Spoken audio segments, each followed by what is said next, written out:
I kind of feel like I was going through some burnout at my old job.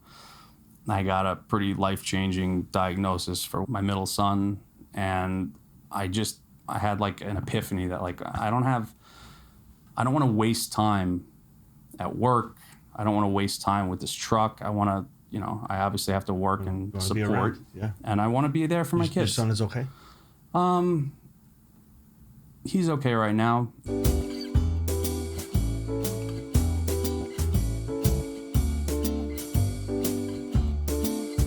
Welcome to Staying Hungry. Today's guest is Rob from Wicked Waffles. Rob, thank you for joining us. Yeah, thanks for having me. Yeah. It's great. So while you start talking, I'm going to start eating. But thank you for bringing in some of the waffles. But, yeah. Rob, before we talk about Wicked Waffles and the food truck, we always like to find out, where hospitality, started, and maybe you could just back up to the passion of food, or give us a little backdrop on that. Sure. So when I was in high school, I wasn't a great student by any means. I was like a C student, but they offered this BOCES class for cooking where you got to leave school and go for like 3 or 4 periods for the day. And did you grow up on Long Island? Yeah. Okay. I grew up in Levittown. Got it.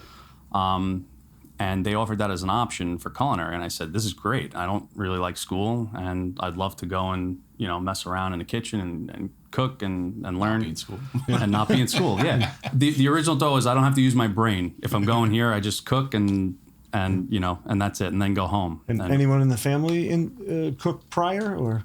Not professionally. Okay. I grew up in a house with my mother is half Spanish from Spain and Italian, so she was a great cook. My grandmother was a great cook. And yeah, I always just kind of gravitated towards them and the food, and it's just something that I enjoyed.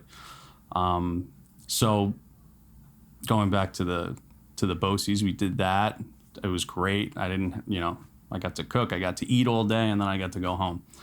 And I wanted to keep pursuing that, so I went to culinary school after high school. And I remember in culinary school, we started with a class of like 50, 60 kids. I mean, it was huge. It was a huge class. Where was the school? NYIT. Okay. And then, it was a great school. There were great chefs there. A lot of them actually kind of talked us out of becoming chefs and being in the industry because of how difficult it was, to start up a restaurant, or it's a tough business. You got to work your way up from the bottom, and so I did that. I graduated. My graduating class ended up being about 13 or 14 people out of the 50 or 60 that we started with. Basically, so yeah, almost a quarter. Right. And of those people, I only know of 1 or 2 of them that are still in the industry. So, that's very interesting. So after school, I've always worked in restaurants my whole life.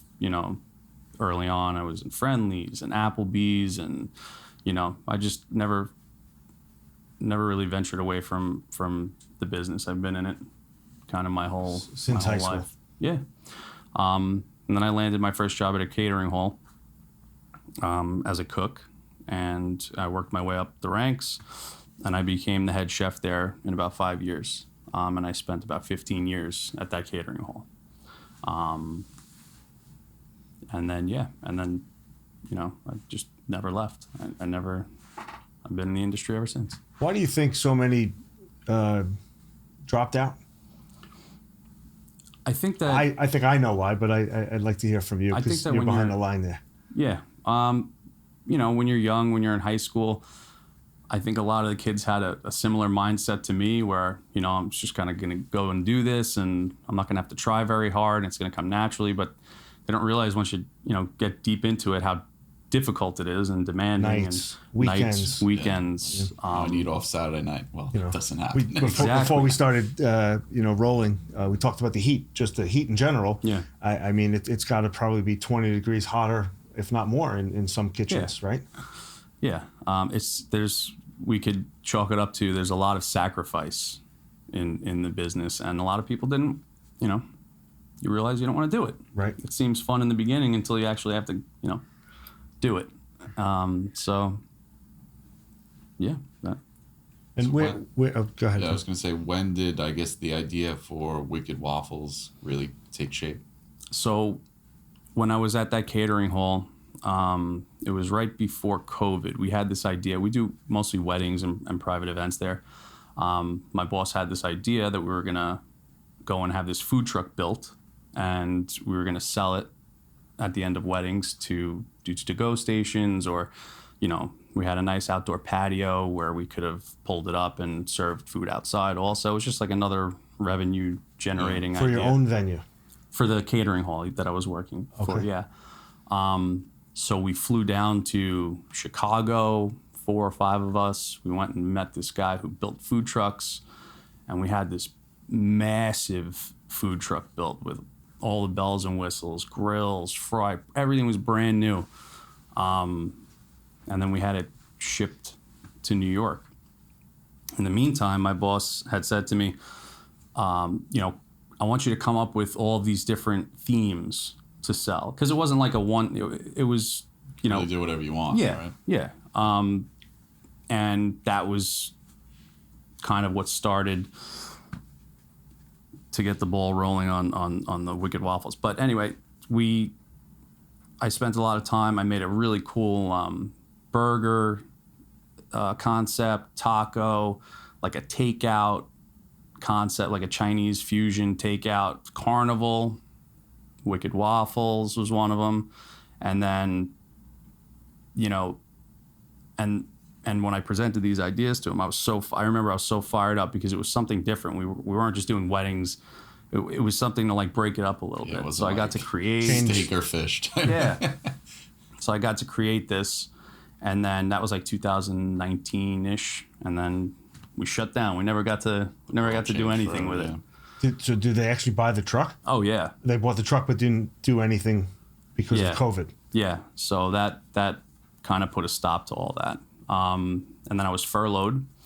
So I, got to spend a lot of time with my family, a lot of time to think. That was one of the things that COVID did that I feel like, if it wasn't for COVID, I would have never done any of this, because when you're working full time and, trying to raise a family and doing all that, you don't have time to sit down and brainstorm ideas or like what heads down. Right. Yeah. Like just you're not thinking. And so when I had the time to sit around and think, and I was like, oh man, those waffles, I just remember I always went back to, I was like, oh, those would be so cool. I should try to do something with that. And I built a logo, and I started making them just for like family and friends. Where did the name come from? I just dreamt it. No, I remember I was looking when I was researching to see what the themes I wanted to create for this food truck. I did a lot of stuff online. I remember I was looking at that was around the time when the stuffed cookies were really popular, and the donuts, remember? Yeah. And people were putting everything on top of the donuts and stuffing everything inside of a cookie. Cookie dealer, right? My cookie dealer. My cookie dealer. Yeah. I didn't know if Wicked, sometimes I think that's like a Boston expression sometimes, but I didn't know if that's not. Nothing to do with that. But yeah, people ask that all the time.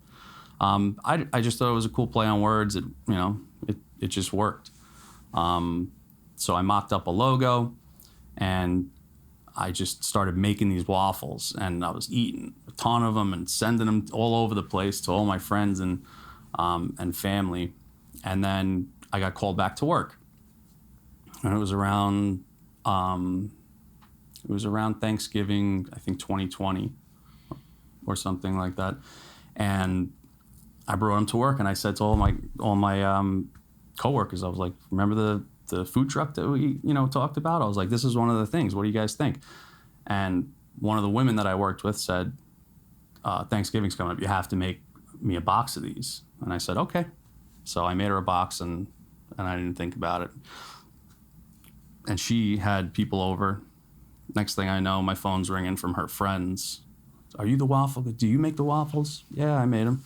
I'd like to buy some. And I was like, well, I'm not really selling them right now or anything, but I'd be happy to make them for you. And that was it.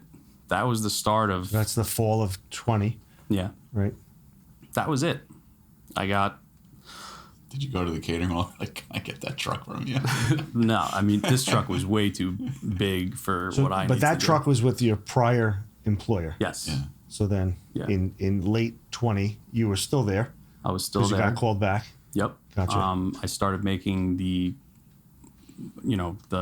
waffle boxes for people. I was doing it out of my house, actually, in the very beginning. I still am doing some of it, but yeah. And then from there it was word of mouth, and I was getting calls and texts from people I had no idea who they were, and I put together some mock menu, some quick menu, and just sent it out so I had something to show people, and it's been making waffles ever since. Yeah. And I had asked you, what type of events that you do, and my first thing was like thinking street fair events like that, and you said no. You guys do what? Yeah. So with the truck now, I didn't acquire the truck until about 2022, Okay. which is a whole nother story of how I got that. But we don't do. Tell us.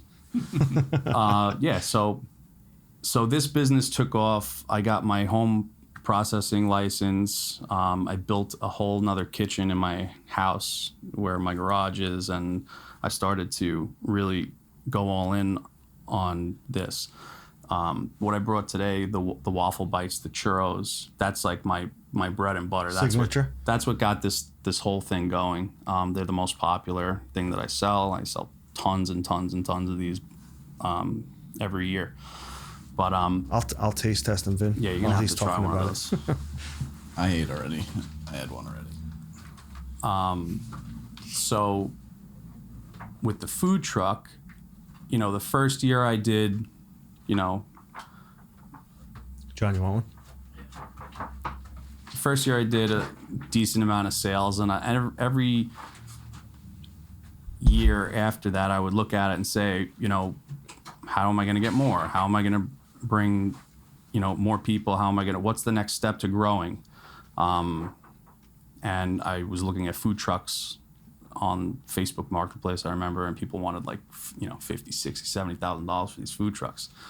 I was like, I was also still working. I was working full time, and I said, I don't really want to get that involved. I just wanted to get something where I could continue to gradually grow this thing. This is fantastic, Rob. Thank you. Yeah, they have dipping sauces too. But you don't, necessarily, like, you don't need a food truck like some places need a food truck, right? No. Based on your product. You don't need grills and fryers and Brick oven. yeah, I don't need any of that. I need so electric. I'm assuming like you need more of like a box truck with electric than exactly. than anything. Where some of these food trucks, like you said earlier, they're tricked out with every piece of kitchen equipment you find in a regular kitchen. Yeah. So I'm sure that made it a little bit harder too. Yeah. So I was on Facebook Marketplace, and I came across this food truck that said it was in New York, and it was like it looked like he was using it for crepes. And I messaged the guy and I said, hey, I'd love to come and take a look at it. This is exactly what I need. It didn't have any grills or anything like that. It had an exhaust fan and full electric. And he was like, yeah, it's in Florida right now. And I was like, it says it's in New York. And something in me was just like, this is your opportunity. You haven't come across one like this yet, and it's built exactly the way you need it to be built. So I bought a plane ticket, and I flew down to Tampa, and I met this guy in some he was in like here, industrial, back alley type thing. And I was like, all right. I was by myself. I had a big wad of money in my pocket, and I was like, this might not go so well. But coming out of this alley in a food truck or a body bag, one of the two. Yeah, I was definitely nervous about it, but he was a nice guy. But he did lie to me about the size of the truck when I was asking him all the questions on, in our Facebook convo. He told me that the work area was 12 feet long and this and that. I get there and the thing is half the size. So mini school bus. yeah, it's like a little 94 step van, you know, tiny. It was tiny. And the way that he had it set up inside, you couldn't even you had to crunch your whole body together to go down into the refrigerator. It was bad. But long story short with that, we made a deal, and then I had him ship it back to New York on a flatbed. And now I had this food truck sitting in my driveway, and I said, well, what am I going to do with this thing? And I had ripped everything out, built it the way I wanted it, had it wrapped, and I was like, I'm ready for events. So I got my permit, and I said, just like every other food truck, probably starting out, I'm going to take everything that I can find and start to make money with this thing. So I was doing the food truck events, the food truck events at the churches and the fairs, and I was signing up for anything that I could get. And spot, basically. Yeah. And it was, I found out pretty early on that, going out and doing events in the food truck, you have a lot against you. You have the weather, you have, you don't know who's going to show up, so you don't know how much to prepare, and you also have to pay a pretty, size. You have to pay a couple $100 if you want to get your spot, because these people are essentially bringing you the business, right? So I did that for about a year while I was still working full time. How'd you manage both? I had no sleep. Every minute of my day managed. If I was, every minute was accounted for. Yeah. And I wasn't making the money I remember that I thought I was going to be pulling in doing events. And then at that time also, when the first year that we had it going, I kind of feel like I was going through some burnout at my old job. I got a pretty life-changing diagnosis for my one of my middle son, and I felt like I had like an epiphany that I don't want to waste time at work. I don't want to waste time with this truck. I want to, I obviously have to work and support. Yeah. And I want to be there for my kids. Your son is okay? He's okay right now. He has like a genetic condition, muscular dystrophy. So it's been hard, but I want to be there. I don't want to watch him grow up on FaceTime and from my job and from work, and I just want to be there. So that's when I stopped with the events, and I said, I'm going to try to target only private events. I'm going to go. I'm going to know what I'm going to make. I'm going to be there for 2 hours, and then I'm going to go home. And it was around that time also I left my job, and I said, I'm going to look for something Monday to Friday, 7 to 3, so I could come home and be with the family. And then I'll do this on the weekends, the food truck, and I'll, make what I make, and that'll be it. And I'll enjoy my family more. So that was the idea. And that's just what I've been doing since. And it's just getting busier and busier, and I'm not working less at all. I'm working more, if anything, but I'm just finding that I'm able to manage the time value of money is increased, right? Yeah, exactly. You're not sitting at a fair, like you said, when you think about it, it's like, oh, it makes sense where, you pay a few $100 to go to a fair and it rains, and now you're sitting there and you have all this food and product, right? And then you're like, all right, well, what am I doing with it? Yeah, I can't. I could only eat so many waffles myself. Your biggest partner is the weather, Yeah. With the parties, you're in and out, right? And I guess what makeup of types of parties are you doing? Is it like block parties, house parties, like you said, are they hiring the food truck to come out at the end of the wedding? So it's like almost like a favor that people come out and get. Yeah, I'm doing a lot of weddings, a lot of bar mitzvahs, birthday parties in people's backyards. I've been filling in weekday stuff with corporate employee appreciation, stuff like that. But,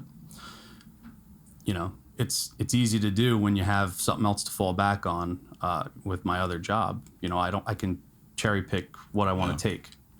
And, you know, the business is tough because some people that they go all in on a food truck and they have to take whatever they can get. Yeah. And, you know.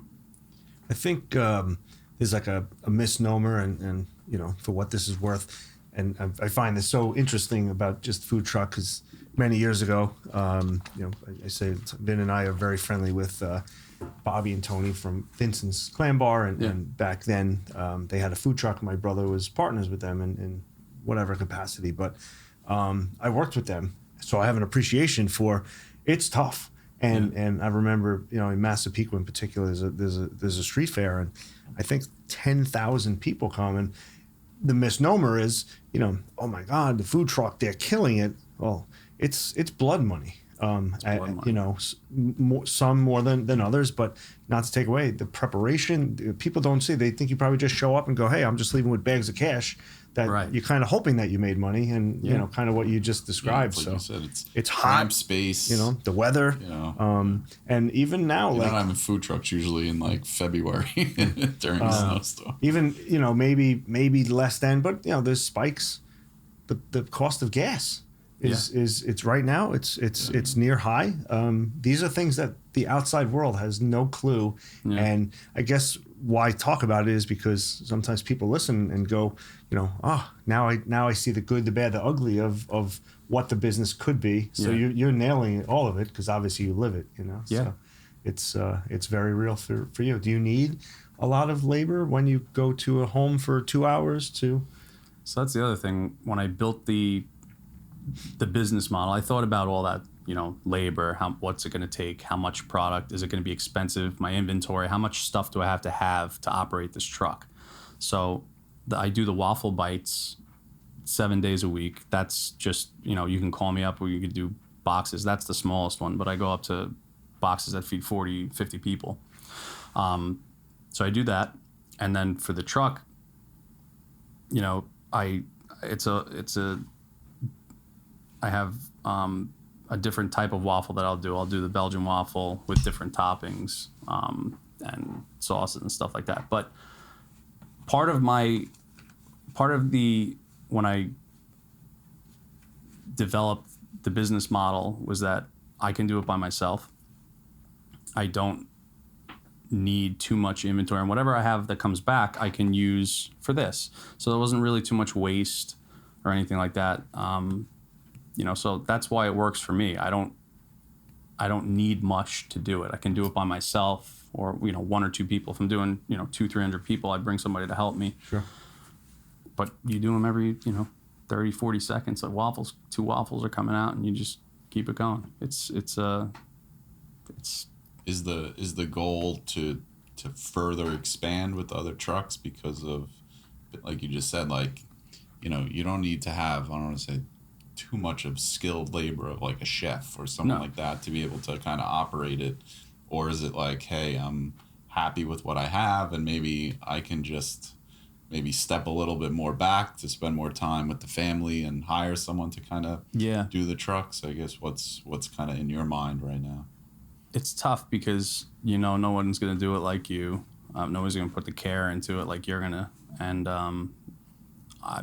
I'm open to that. I just feel like maybe I haven't found the right person to do it. And the other misconception is everyone thinks that, you know, the next step is to get a brick and mortar and, you know, get into a store. You got to get into a store. And it's like, you know, right now I have no overhead. Sometimes it's the kiss of death. Yeah, I have no overhead. Not to say that it wouldn't be successful, because I know it would, but you're multiplying your overhead by 10, 15 times. I mean, it's like you have to. And I mean, like, you know, we say it all the time, and we were talking about it, I think, with our last guest last week, of like, you know, the cookie craze, you know, like, when does that like cannibalize itself? I mean, I don't think it's in my town. I think I have 4 cookie places, and like not one's better than the next. No. I mean, they're all, you know, and it's at $5, even charging $5 a cookie. You still have to sell a shitload of cookies in order to make money, and they never look busy. I mean, other than like, you know, you crumble and the little the social media craze with that, but like, I mean, I think they have the worst cookie of them all. Yeah. You know, so I agree with you. it's And do you see a line around the building for crumble cookies now? It's a crate. It's like a crate. Like once it's over, they're gone. They disappear, and somebody else comes in. And I don't want it to be. I don't want the waffles to be that, but I know it's something so unique that you're not going to find it anywhere else. And I feel like that's why it's kind of been successful for me, because people see it. I have good Google reviews. I have I have a pretty good following. It's specialty. It's not the ice cream man. It's not, it's something special. It's fun. So, yeah. Yeah. How many different flavors are there, Rob? Altogether, I'd say I have about 15. But, when I do an event, I give them a menu of 8 of the most popular ones. So from having, and is there a minimum, or does it go by just dollars? Like for you to get the truck there, it's a certain minimum. Yeah, I do a 45-person minimum. Okay. To send it out.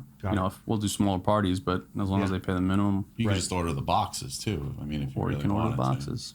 And I do both. Yeah. And is that delivered or it's picked up? We do pickups. Every day, and I also offer delivery.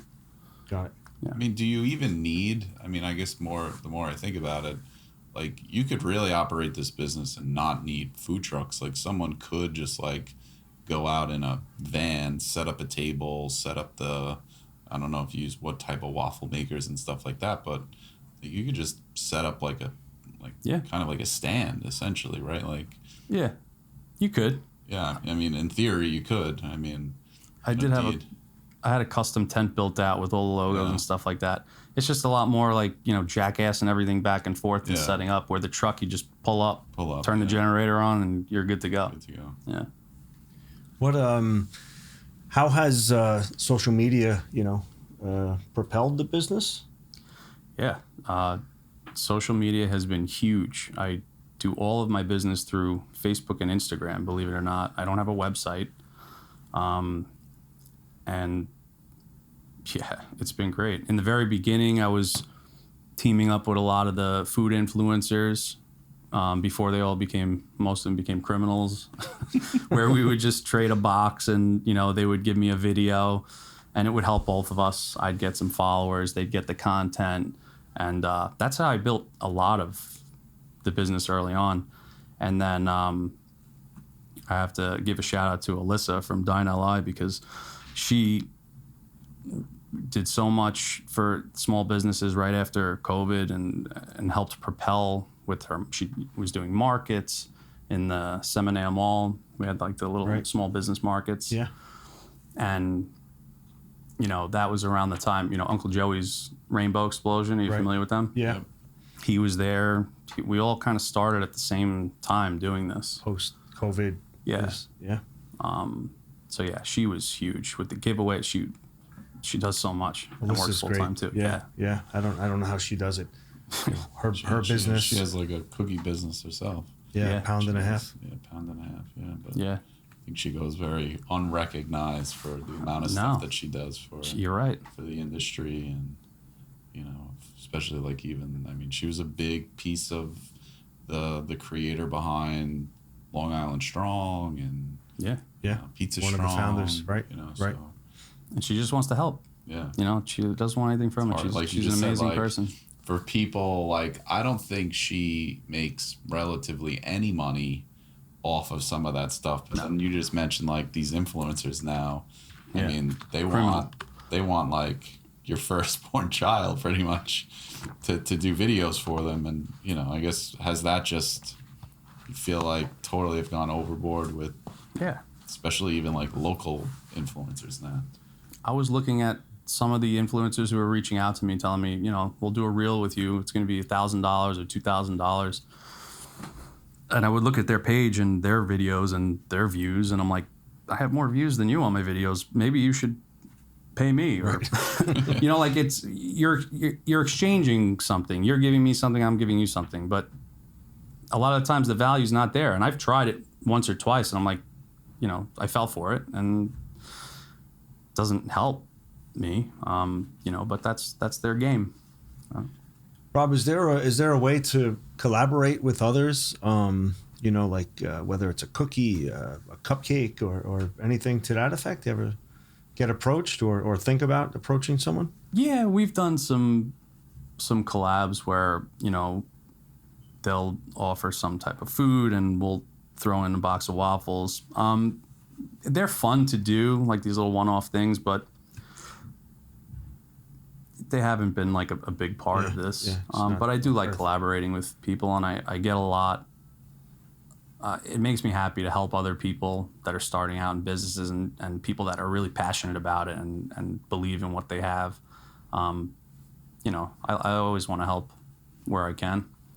Do the wedding venues themselves like help promote your business as like one of those like cool ancillary things, right? Like I remember, you know, going back, I've been married 17 years now, but like afterwards we had like a Mr. Softy truck come outside, and I think we handed out like White Castle burgers and stuff like that. And it seems like everyone kind of does that type of thing at the end. Do venues like help promote you as like part of like a vendor list, or do they try to keep most of that like in-house now? I guess. No, how does that work? I mean, a lot of the wedding venues will have a vendor list. You have to pay to be on it, and they'll promote you. You know, thankfully, I haven't had to go that route at all, and a lot of it's just been by word of mouth and the social media. I'm staying busy every weekend, so thank God. How many parties are you able to do in a given weekend? Like, what do you like to do? And then versus, I guess, is more of like what do I like could to be do? The max and what's your just. So I start to get cranky when I don't have a day off for a couple of weeks, but you know, I generally like to book 2 a day if I can, 1 in the morning, 1 at night. And then, you know, keep 1 day for the family. So that makes that day even better because you know, you already have it planned out. This is the day we're all going to do something. Yeah. So yeah, I could do about, you know, I'd say 5 a week is a good number. Weekend. There's, assuming some seasonality to your business? There is. If people are hosting parties, it tends to be, it's not going to be the dead of winter and they're hosting 50 people in the backyard. So I would imagine Memorial Day to you know, fall is I don't know. I feel like even those, like there's almost like a warm. Well, actually, if the food truck is going out, well, he's saying the boxes, but purchasing, you could purchase obviously every day, all year. Yeah. So, but think like that even as like a Thanksgiving, Christmas type of, you know, you probably get a big bump during that time. Holidays are huge. Holiday gifts. Yeah, we sell out every holiday. I have to stop taking orders towards the end because, it gets busy. But yeah, the seasonality for the food truck, I start getting calls in April, a couple of events in April, May, and then June, July, August is crazy. June especially with the graduation parties, the nurse appreciation, teacher appreciation. I'm doing stuff at the school. It's wild. You have to. I'm almost turning people away. Where sometimes I'm like, oh, do I need to get another truck or how do I do this? But and then it gets a little quieter. September when school starts again, and then you'll get like the people that want to do like the trunk or treats and the Christmas stuff. But if it's frozen, I can't really go out because all my water lines and everything freeze up. So I usually shut it down. Talk to us a little bit about like just the quality, right? Like I think when, and I'll give you a little props because you're the first guest that we've had that was, I want to say like thoughtful enough to like send us something before you actually came here, right? So I think that was important in regards to understanding your product, what it tastes like. Yeah. To just, and I say I think that was a good touch, right? So, thank you. But it I want to say I've had a million Belgian waffles probably in my life. Mm-hmm. Is there a special recipe that you kind of built out? Is it a different type of waffle than what you would traditionally have in the morning? Because obviously it has toppings and stuff like that. Yeah. So the recipe for this is based off of are you familiar with a Liege waffle? Like the Belgian waffle. It's made from a dough instead of a batter. So it's not like Aunt Jemima mix or anything like that. It's actually a yeast dough similar to like brioche or like a donut, kind of. Okay. You have to proof it. You have to let it rest. Have bromates?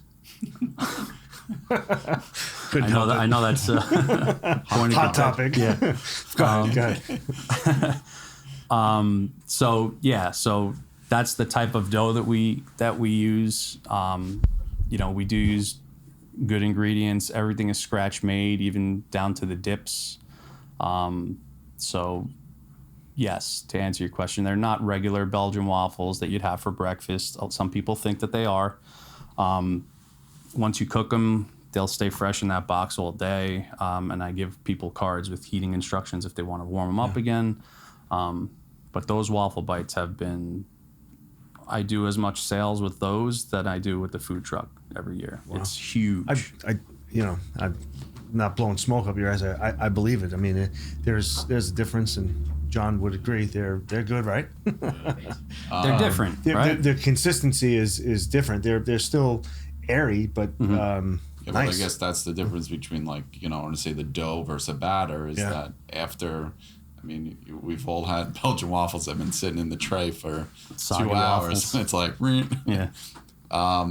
what's like the, if you order those waffle bites, how long can you keep them? Do you have to, are they shelf stable for how many? Do you put them in the refrigerator? I guess what's the kind of care instructions once you do buy them? They are shelf stable. They could stay out.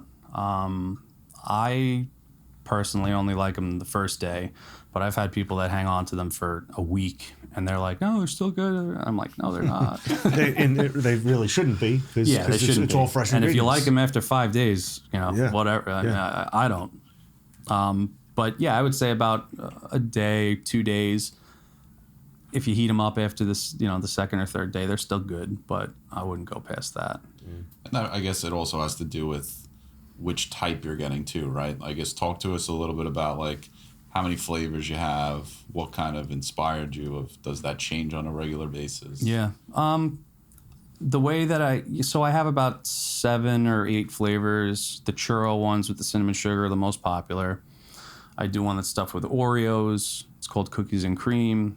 I do one that's called strawberry shortcake, where we stuff like strawberry cookies inside of them and bake it. The classic pearl sugar one, that's where the Liege waffles are, traditionally made with pearl sugar, and then the sugar caramelizes in the waffle iron.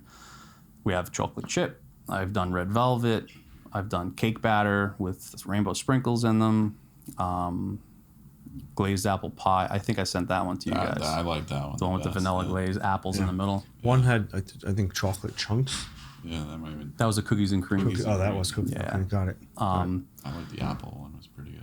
But with the flavors, because I get a lot of, recommendations like, oh, why don't you try this? Why don't you try that? And I'll do it. But if it doesn't blow my mind, then I don't put it on a menu. Yeah. So, it really has to be like that good where people are like, oh my God, please give me more. So that's kind of how that works. Do your kids taste test? Yeah. In the early stages, we were eating way too many waffles, but now I have a strict limit where it's, something that, we'll have on like holidays or a special occasion, but you can't eat these all Did they day. ever help you out with some of the, that's cool. Yeah, they love to help. How old are your kids? 11, 8, and 2. All right, so Yeah, the 2-year-old just... got a lot going on. Yeah, it's very busy, but it's good. Rob, where do you see yourself, and not just the waffle business, but 5, 10 years out? Still remain an executive chef? In the perfect world, I would like to feel confident enough that I could take this to the next level, and I'm not gonna, be a prisoner to this business. Where if I do move into a storefront, I'm not gonna regret it. But for now, I just think every year I haven't had a year where it has stayed the same. Every year it does better. It's grown. So, and it's all been organic. I'm just happy to see it grow, and I'm happy to have the work-life balance, I guess, that I have set up now, where I'm happy doing this for now. Would I like to see it grow more? Would I like to see it franchised? You know, I think it has the potential to do all that, and maybe one day, but I try not to think too far ahead. Well, that's a good thing, because I think one of the biggest obstacles that most people that we speak to or we see out there is that they try to run so fast, so quickly, right, and get ahead of themselves. And they go get the storefront, they go get 2 trucks, 3 trucks, and then all of a sudden you're like, I don't know how to manage all of that, right? And then I have kids, I have a wife, or you know, I don't have kids yet, and all of a sudden they realize, like, well, once I have a kid now, my life changes so much. So, you know, moving slowly is a good thing sometimes. Yeah. You got plenty of time. You know, you're young. How old are you? 39. Yeah, so you're still younger than us. Do you or would you encourage, you know, someone younger interested in food? And we talked about the fall off of going to culinary school, and then a quarter of them were at the end of graduation. You know, it's a tough business. You know, does anyone ever talk to you about what it's been like for you?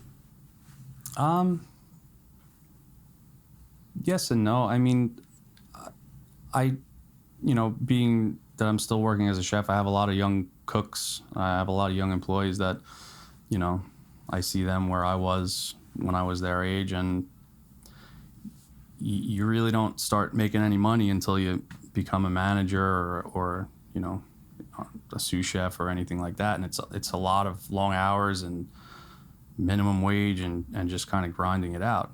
And if you don't, unfortunately, some people never get there, and they're just stuck in this, you know, you just never moving up, and you're just working and working and working for nothing. But I wouldn't suggest doing it unless it's something that you have like a screaming passion to do.